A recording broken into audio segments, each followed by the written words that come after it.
다 같이 사도신경으로 우리의 신앙을 함께 고백하시겠습니다. 나는 전능하신 아버지 하나님, 전지의 창조주를 믿습니다. 나는 그의 유일하신 아들, 우리 주 예수 그리스도를 믿습니다. 그는 성령으로 잉태되어 동정녀 마리아에게서 나시고 본디오 빌라도에게 고난을 받아 십자가에 못 박혀 죽으시고 장사된 지 사흘 만에 죽은 자 가운데서 다시 살아나셨으며 하늘에 오르시어 전능하신 아버지 하나님 우편에 앉아 계시다가 거기로부터 살아있는 자와 죽은 자를 심판하러 오십니다. 나는 성령을 믿으며 거룩한 공교회와 성도의 교제와 죄를 용서받는 것과 몸의 부활과 영생을 믿습니다. 아멘. 다 같이 찬송가 259장 예수 십자가에 흘린 피로써 함께 찬송하시겠습니다.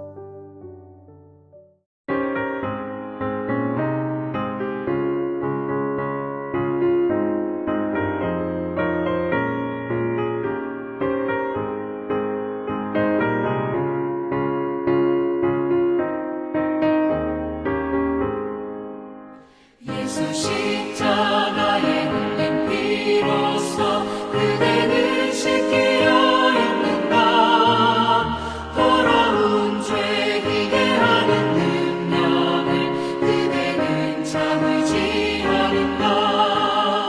예수의 보혈로 그대는 씻기려 있는가. 마음속에 여러 가지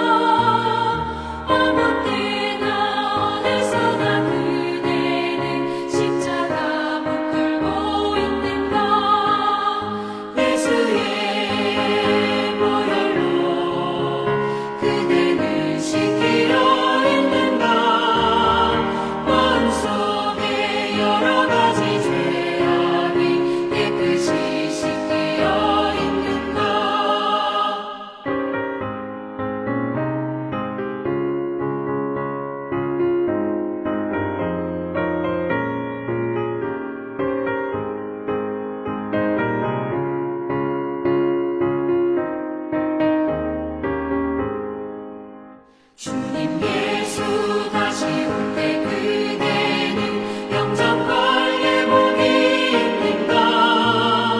그대 몸은 거룩한 곳 천국에 들어갈 준비가 됐는가. 예수의 보혈로 그대는 씻기려 있는가. 마음속에 여러 가지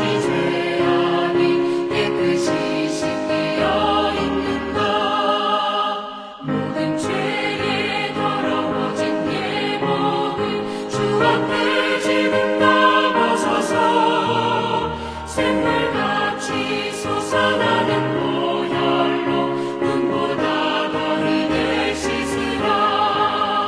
예수의 보혈로 그대는 씻기려 있는가. 마음속에 여러 가지 죄악이 깨끗이 씻기려 있는가.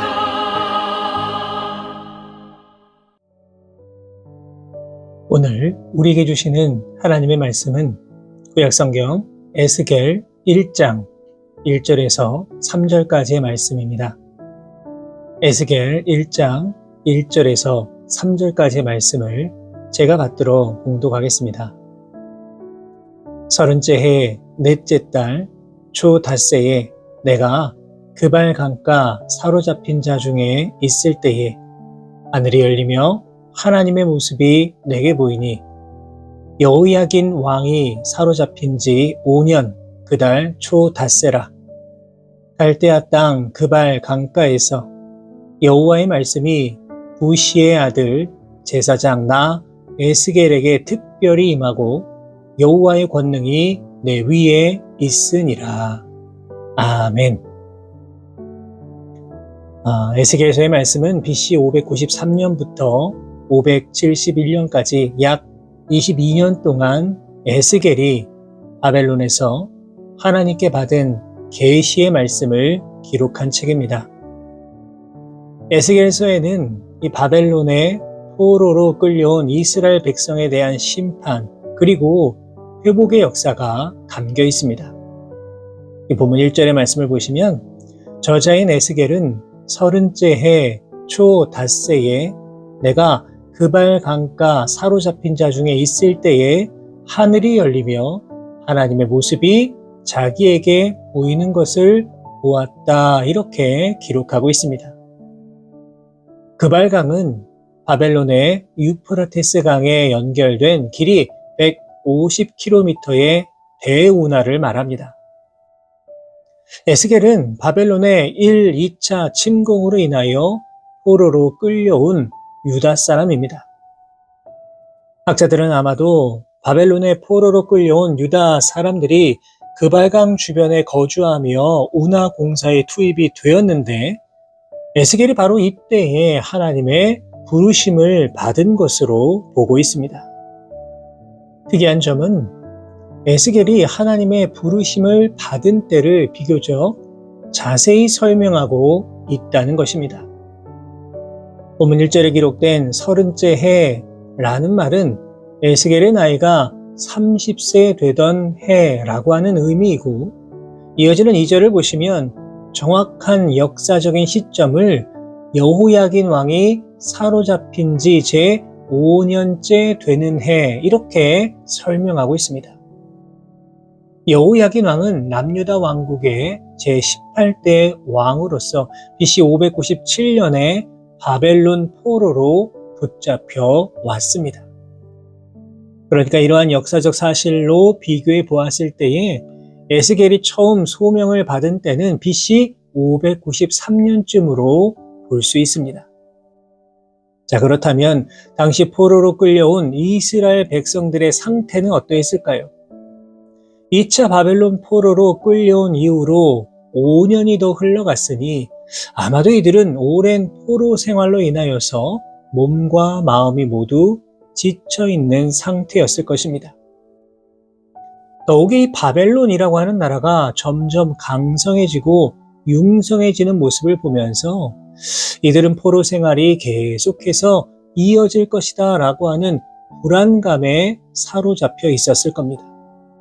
그런데 바로 이때에 하나님께서 에스겔을 통해 이스라엘 백성들을 찾아와 주셨고 에스겔을 통하여서 지쳐있는 백성들에게 희망과 용기를 주는 귀한 말씀을 전해주셨습니다.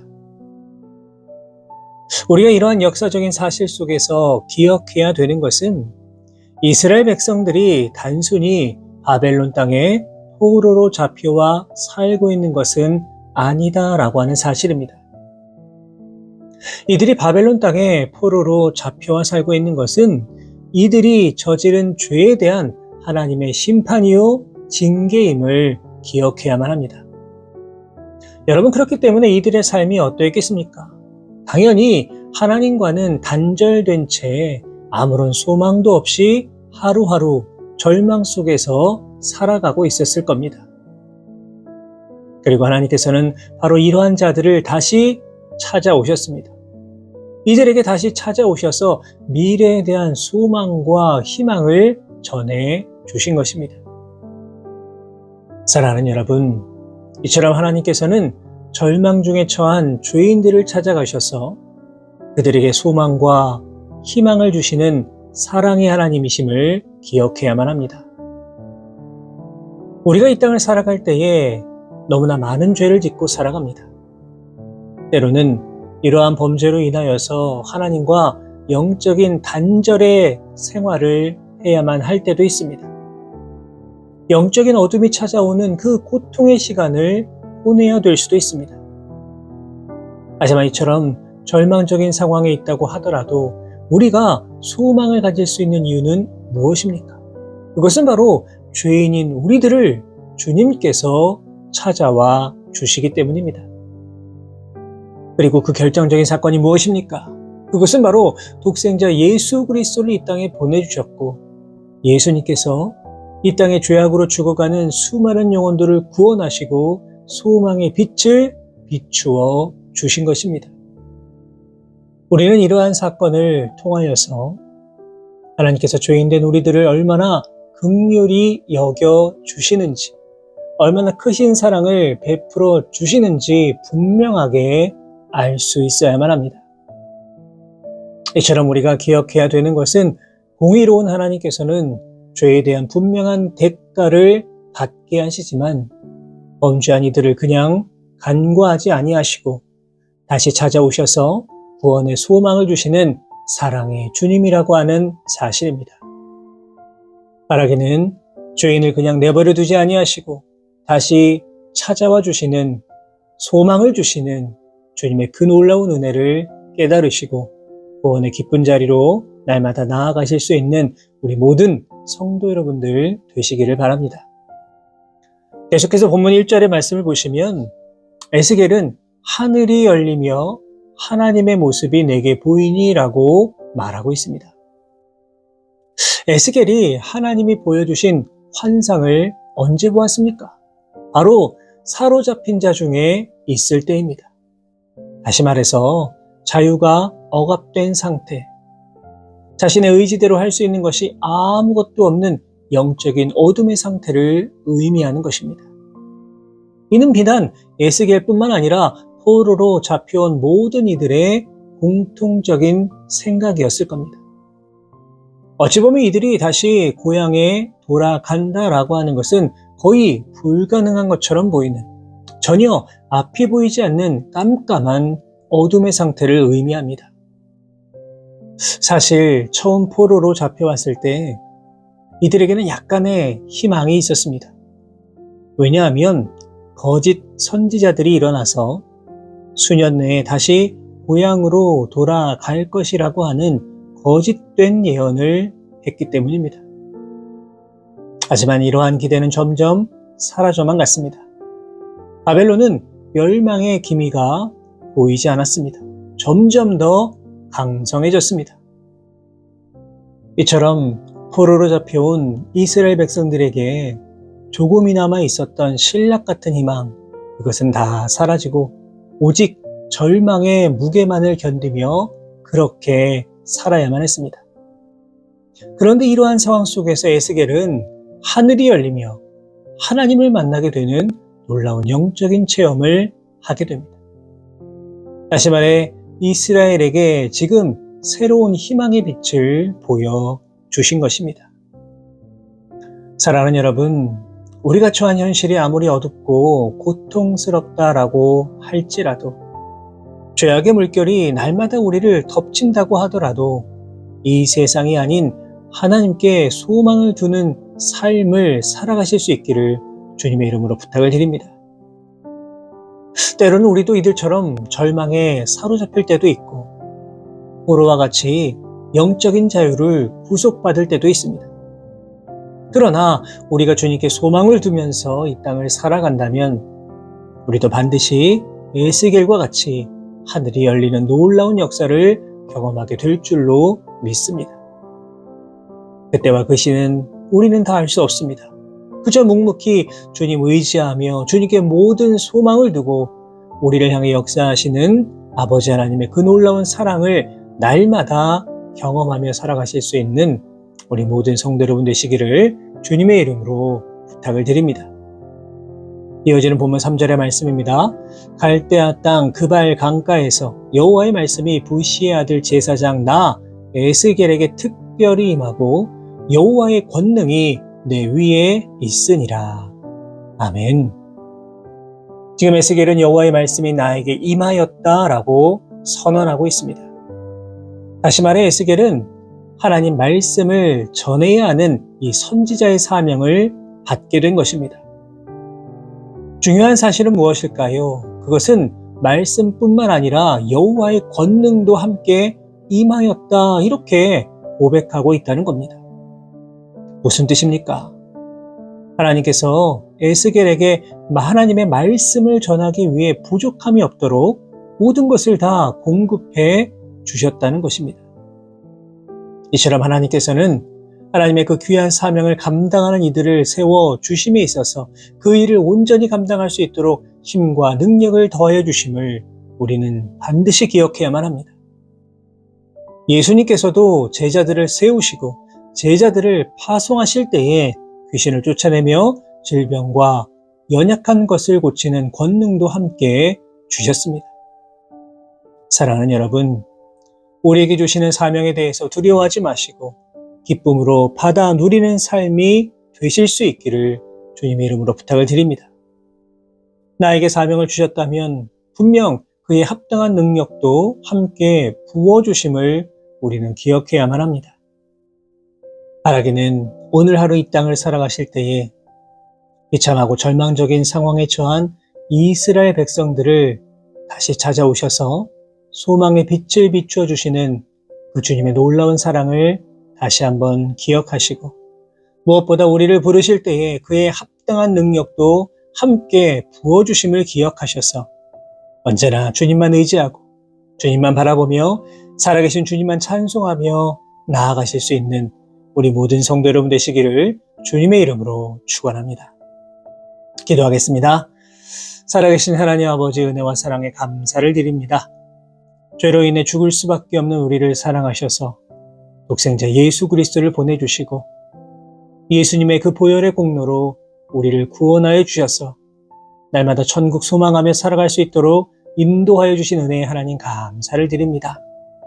사랑의 하나님, 포로로 잡혀와 있던 이스라엘 백성들에게 찾아오셔서 다시금 소망의 빛을 보여주신 것처럼 우리의 삶 가운데에도 역사하여 주셔서 우리에게 소망과 위로의 빛을 허락하여 주옵소서. 그리하여서 오직 주님만 바라보며 주님만 의지하며 이 험한 세상 승리하며 살아갈 수 있는 주님의 거룩한 백성들 되게 하여 주옵소서.